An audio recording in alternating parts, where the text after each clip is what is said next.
retired from hunting. It was that of a father. I call him my ideological father, and it continues now as an ancestor. I have a very close relationship with him, which I think is very important. And I think it's important for what we're doing here today, because I think Cheikh Anta Diop needs to be that kind of ancestor for a lot of young people here. He's the brother who just picked me up. Yeah, why are you way back there? Some people, would you feel comfortable sitting in this first thing here? Come on. Please, come closer to me. It makes me feel better.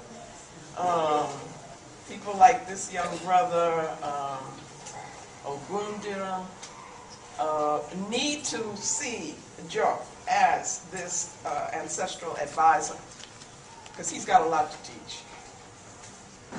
Having said that, I hope that we're going to have a lot of time for discussion. I have a lot that I want to say, but I think that it should be kind of that relaxed, informal, serious, because we can be relaxed and serious at the same time, that kind of feeling and the work that we do. And I would like, I think that the symposium is an excellent idea. We need to do more of this where we intensely study and focus on a particular one of our ancestors or some that are here. Like I was recently at FAMU, where there was a 2-day conference on the work of Kobe Cambone.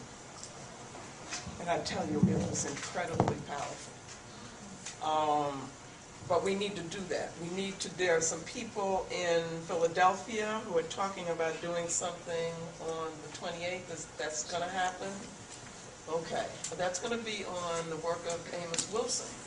You see, and so what we need to do is to use this work that's been given to us. Which leads me into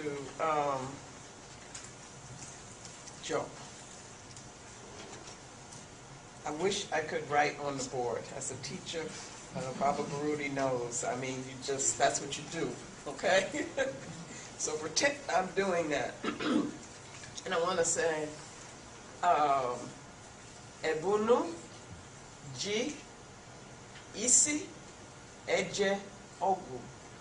Ebunu, G, Isi, Eje, Ogu. Anybody speak Igbo? No. Okay. The Yoruba speaker. Where's Dira? Can you a little Igbo? No. 3 words. Okay. That translates into brave ram who fights with his head. Brave ram who fights with his head in the Igbo language. Anybody know where it comes from? Yeah, but where does that saying come from? Because we need to give credit. I like to do that whenever I work. That's a hint. Always give credit for where you get your concepts and ideas.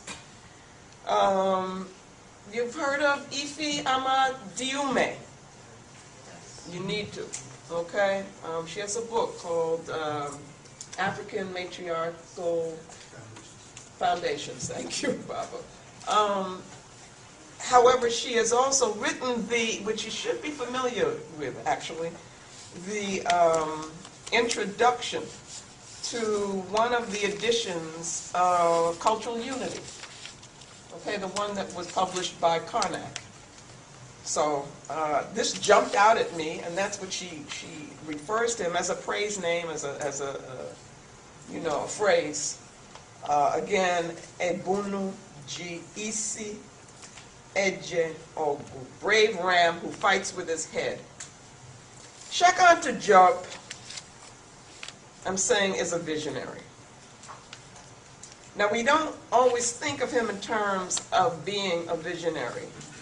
And I think that's because he considered his work to be what he called rationalization. Obviously, he's using that in a very different way than we use it. English-speaking people use it. But this was because he was a scientist at heart. And he looked for the hard evidence. And we tend to think also in terms of an opposition between the imagination on the one hand, that is, seeing what isn't there. I talk to the children about that. And then on the other hand, the scientific method, or a movement from, or what they call the scientific method, movement from the hypothetical to the demonstrable. You see these two things being very, very different kinds of activities. And even with the visionary, the imagination, the intuition. Intuition very much has to be a part of science, very much. And I think that little bit Aikwe in eloquence is getting at that, the place of intuition, although he may not call it that. Okay, it's a very interesting book, by the way, Eloquence of the Scribes by Aikwe Arma. But he does refer to the ancestral voices, you see, which puts us in a different realm from what Western European science would be. Diop brings all this together. They come together in him, and actually in any good scientist. I want you all young people who are studying science to be thinking of that. Vision needs necessarily creativity, and Diop was creative, while at the same time looking at the hard evidence. You see, they are not, I'm saying they're not antithetical. Very interesting. That's what makes him so interesting. He was looking to set forth an argument based in evidence that supports his vision. That's what all of his work was about. So we're going to look at what was that vision and just touch on, which I'm sure other people have done and will do, how he supported that. He grounds his view of the future, which is the vision, in the reality, that is, of making sense of the past, connecting the past to the present.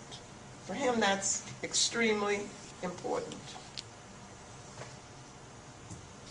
And so these two thrusts in his work, the vision of an African future and his scientific work, what he calls his rationalization. I shouldn't even use that word. It probably loses a lot in the translation, right? Okay, so we have to do our own translations. But these two come together in his ideological commitment, which comes from his love for African people and the quest for African self-determination. He's looking at how can we manifest African power. And like all visionaries, Diop was able to see in our story the seeds of Pan-African potential. And that's what seeds are. They are potential. They are the energy of potential. And yet he knew that in order to realize that potential, we would have to believe in African power. That, I submit to you, is our biggest challenge. Believing in our power. To do that, that is to become believers, we would need, in his view, or we know that we need, an historical consciousness. Now, this is something that Nana John Henry Clark worked to achieve in our people. The absolute critical importance for a group of people, to be a people, to have an historical consciousness.